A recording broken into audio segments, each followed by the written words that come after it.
बिस्मिल्लाहिर्रहमानिर्रहीम। अस्सलाम वालेकुम नाजरीन, मैं हूं मोहम्मद बिलाल। आप देख रहे हैं बिलाल कांजू ऑफिशियल यूट्यूब चैनल। नाजरीन, आज की इस वीडियो में हम बात करेंगे धान की फसल में बोरान के इस्तेमाल के हवाले से। बोरान का इस्तेमाल करने से पहले जो सबसे ज़रूरी बात है वो ये है कि आप अपनी ज़मीन का तजिया करवा लें। बेशक 5 सालों में एक दफ़ा करवा लें, 10 सालों में एक दफ़ा करवा लें, कम अज़ कम आपको आइडिया तो हो कि आपकी ज़मीन का स्टेटस क्या है।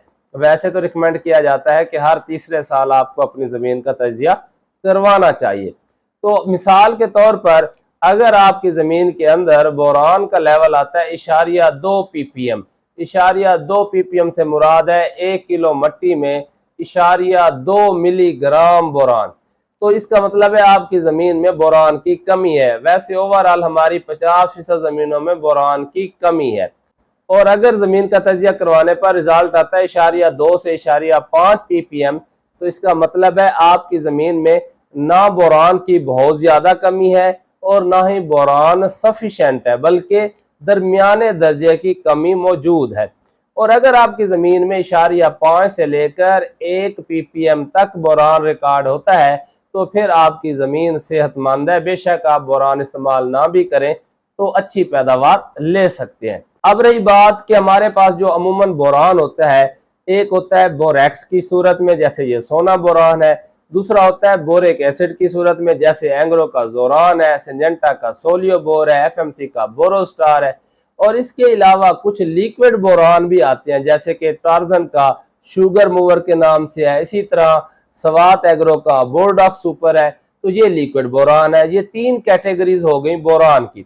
अब अगर हम बात करें बोरेक्स की, जो कि सोना बोरान है जैसे, तो इसे कोशिश करें बवक्त तैयारी, यानी जब आप जमीन की तैयारी कर रहे होते हैं तो उस वक्त 3 किलोग्राम फी एकड़ के हिसाब से जमीन के अंदर ही इसे मिला दें दीगर खादों के साथ। लेकिन अगर आपके रकबे में नमकियात का इशू है तो कोशिश करें बोरान का जमीन में इस्तेमाल करने से पहले तजिया लाजमी करवा लें, कहीं पर टॉक्सिसिटी का इशू ना आ जाए। और रही बात बोरिक एसिड की, तो जो बोरिक एसिड है इसको आप बाद में फ्लड भी कर सकते हैं, स्प्रे भी कर सकते हैं। यानी अगर 3 किलोग्राम बोरेक्स आपने फी एकड़ इस्तेमाल करना है तो उसके बरक्स आप 1.5 किलोग्राम बोरिक एसिड से उतना ही फायदा ले सकते हैं। इससे ज्यादा इस्तेमाल करने की जरूरत भी नहीं पड़ेगी। इसके अलावा आपने एक बात ध्यान में रखनी है, मिसाल के तौर पर अगर आपने अब धान लगाया है और इस धान की फसल से पहले आपकी जमीन में गंदम लगी थी और आपने गंदम में 3 किलोग्राम सोना बोरान इस्तेमाल कर लिया था, या 1.5 किलोग्राम या 1 किलोग्राम भी आपने बोरिक एसिड फ्लड किया था, तो बेशक आप इस फसल में बोरान का इस्तेमाल ना करें। यानी साल में एक दफा मुकम्मल मिकदार सिफारिश की जाती है अगर आपने जमीन में डालनी हो। अगर आपने स्प्रे करना है फिर तो साफ जाहिर है आप अपनी फसल पर स्प्रे करेंगे, तो उसके बाद वो फसल हार्वेस्ट हो जाएगी तो अगली फसल पर दोबारा इसे इस्तेमाल करना पड़ेगा। अब अगर आपने बोरिक एसिड को फ्लड करना है तो जब आपकी धान की फसल 20 से 25 दिन की हो जाए तो 1 किलोग्राम 20% वाला बोरिक एसिड फी एकड़ फ्लड कर दे।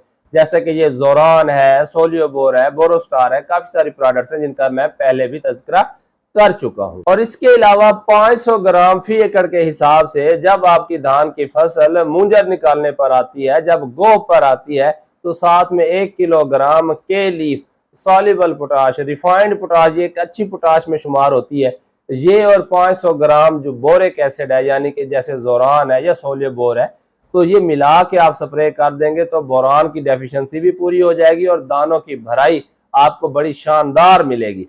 अब रही बात कि ये जो लिक्विड बोरान होता है ये कब इस्तेमाल करना चाहिए। लिक्विड बोरान कोशिश करें जब आपकी फसल गोब पर आए उस वक्त इस्तेमाल करें और 500 ml फी एकड़ के हिसाब से काफ़ी है।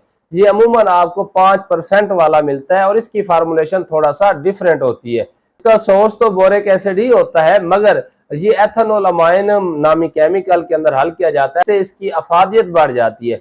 तो अगर आप लिक्विड बोरान, जैसा कि मैंने बताया, शुगर मूवर है, बोरडॉक सुपर है, अगर आप ये इस्तेमाल करना चाहते हैं तो 500 ml फी एकड़ गोब की हालत पर इसका स्प्रे करें तो इंशाल्लाह आपको बड़े अच्छे और शानदार रिजल्ट्स मिलेंगे।